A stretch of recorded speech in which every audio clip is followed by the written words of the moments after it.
নমস্কার বন্ধুরা, আমি শুভদীপ মান্না, এফ একাডেমির একজন নিউট্রিশনিস্ট স্টুডেন্ট। আজ আপনাদের সাথে আলোচনা করব যে মানুষের রোগ কেন হয়।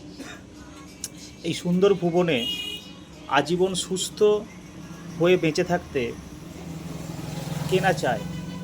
প্রত্যেকটা মানুষই চায় যে আমরা আমাদের জীবদ্দশায় সুন্দরভাবে নিজেদেরকে মেলে ধরি এবং সুস্থ এবং সবলভাবে আমাদের জীবনকে পরিচালনা করি।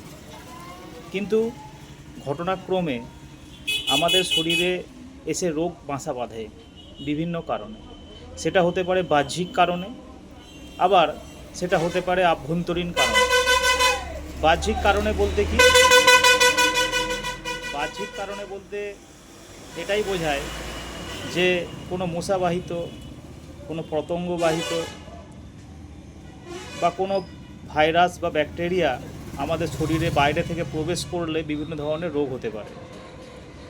কিন্তু আভ্যন্তরীণ রোগ, এই আভ্যন্তরীণ রোগ আমাদের কেন হয়? আভ্যন্তরীণ রোগের মধ্যে কি আছে? সুগার, টাইফয়েড, মাইগ্রেন, হার্টের সমস্যা, ক্রনিক্যাল কিডনি ডিজিজ, লিভারের সমস্যা, বিভিন্ন ধরনের যে সমস্যাগুলো, এই সমস্যাগুলো হচ্ছে আভ্যন্তরীণ কারণে ঘটে। আজকের বিষয় হচ্ছে আভ্যন্তরীণ রোগগুলো আমাদের শরীরে কেন আসে।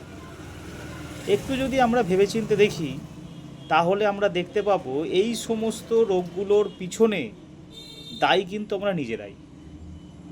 কেন না, বিভিন্ন রকম জীবনযাত্রা প্রণালী আমরা পরিবর্তন করেছি, আমাদের খাদ্যের পরিবর্তন করেছি, আমাদের বাসস্থানের পরিবর্তন করেছি, আমরা প্রকৃতি থেকে নিজেকে সরিয়ে রেখেছি দূরে।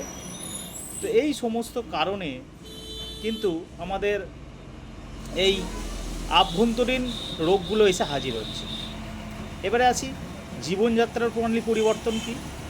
আমরা জানি আমাদের পূর্বপুরুষ যারা ছিল তারা বনে বাস করত, বনের ফলমূল খেত, বনের গুহায় বাস করত।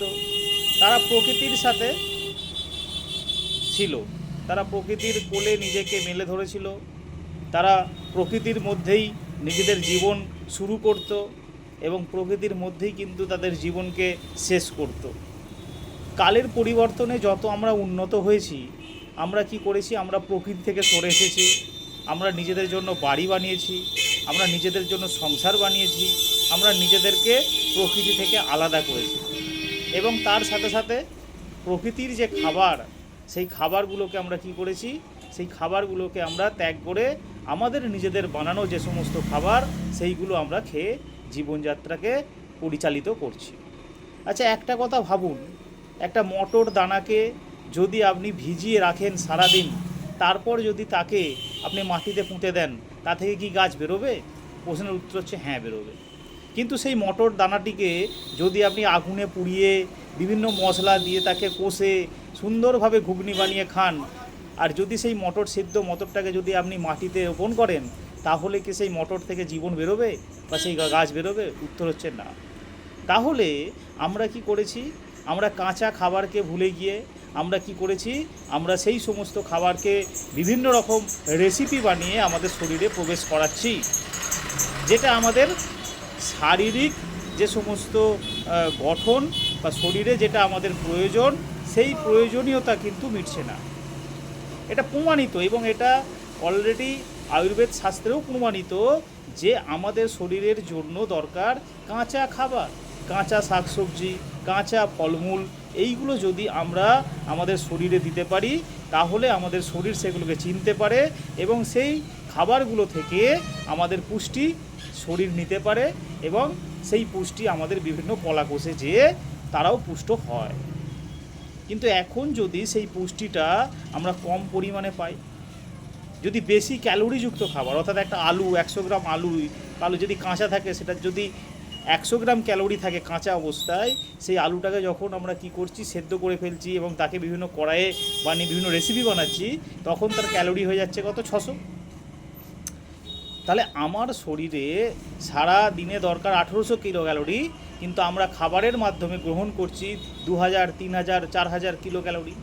কি না সকালবেলা নাস্তা করছি বিভিন্ন প্যাটিস দিয়ে, বিভিন্ন ধরনের ব্রেকফাস্টে বিভিন্ন ধরনের খাবার, দুপুরবেলা হচ্ছে মাছ অথবা মাংস বা বিভিন্ন তরিতরকারি দিয়ে খাবার, আবার রাত্রিবেলা আরও ভালো সুন্দর সুন্দর খাবার। এই যে খাবারগুলো আমরা গ্রহণ করছি, এই খাবার গ্রহণ করার ফলে আমাদের শরীরে তৈরি হচ্ছে এক্সিস ক্যালোরি, এবং সেই এক্সিস ক্যালোরি কি হচ্ছে আমাদের শরীরে যতটুকু দরকার ততটুকু কাজে লাগার পরে কি হচ্ছে না এক্সেস যে ক্যালোরিটা সেটা আমাদের শরীরে লিভার কি করছে বিভিন্ন রূপে আমাদের শরীরে জমিয়ে রাখছে। তাহলে একবার ভাবুন, যখন এক্সেস ক্যালোরি দিনে দিনে দিনে দিনে দিনে দিনে কি হচ্ছে আমাদের শরীরে জমছে, সেইখানে সেই এক্সেস ক্যালোরি জমে যাওয়ার ফলে তা থেকে জন্ম নিচ্ছে বিভিন্ন ব্যাড কোলেস্টেরল, বিভিন্ন ধরনের ফ্যাটি অ্যাসিড, বিভিন্ন ধরনের অপাচ্য বস্তু, যেগুলো আমাদের শরীরে জমছে, এবং সেই জমে জমে কি হচ্ছে আমাদের শরীরের কোষ, বিভিন্ন কলা, টিস্যু, অর্গ্যান এবং সমস্ত তন্ত্রটা ধীরে ধীরে কী হচ্ছে বিকল হয়ে যাচ্ছে। এই বিকল হয়ে যাওয়ার ফলেই কিন্তু আমাদের শরীর থেকে শরীরে বিভিন্ন রোগ বাসা বাঁধছে। তাহলে সহজ ভাষায় আমরা কি বুঝলাম? সহজ ভাষায় আমরা বুঝলাম যে আমাদের রোগের কারণ কিন্তু আমরা নিজেরাই, অর্থাৎ আমাদের খাদ্য প্রণালী, আমাদের জীবনযাত্রা, আমাদের বেশি টেনশন, অনেক কিছু বিষয় আছে। তো এই সমস্ত জিনিসগুলো আমাদের সঠিকভাবে জানতে হবে এবং বুঝতে হবে। একটা মানুষ সঠিক খাবার কিভাবে খাবে, একটা মানুষের সঠিক খাবার কি, তো এই জিনিসগুলো জানতে গেলে অবশ্যই আপনাদের পরামর্শ নিতে হবে একজন বিশেষজ্ঞ নিউট্রিশনিস্টের। এবারে নিউট্রিশনিস্ট কারা, কোন মানুষগুলো আপনাকে ভালো বার্তা দেবে বা ভালো পরামর্শ দেবে, তো সেই জায়গা থেকে আমি এপ একাডেমির স্টুডেন্ট, আমি শিখতে পারছি একটা মানুষ কিভাবে সুস্থ থাকতে পারে, একটা মানুষ কিভাবে কাঁচা খাবার খেয়ে কিন্তু জীবনযাত্রাকে আরও উন্নত করতে পারে এবং সমস্ত রোগ মুক্তি পেতে পারে। যদি পরামর্শ নিতে চান আমার সাথে যোগাযোগ করতে পারেন। আমার ফোন নাম্বার 7699120504। ধন্যবাদ, আজ এই পর্যন্তই।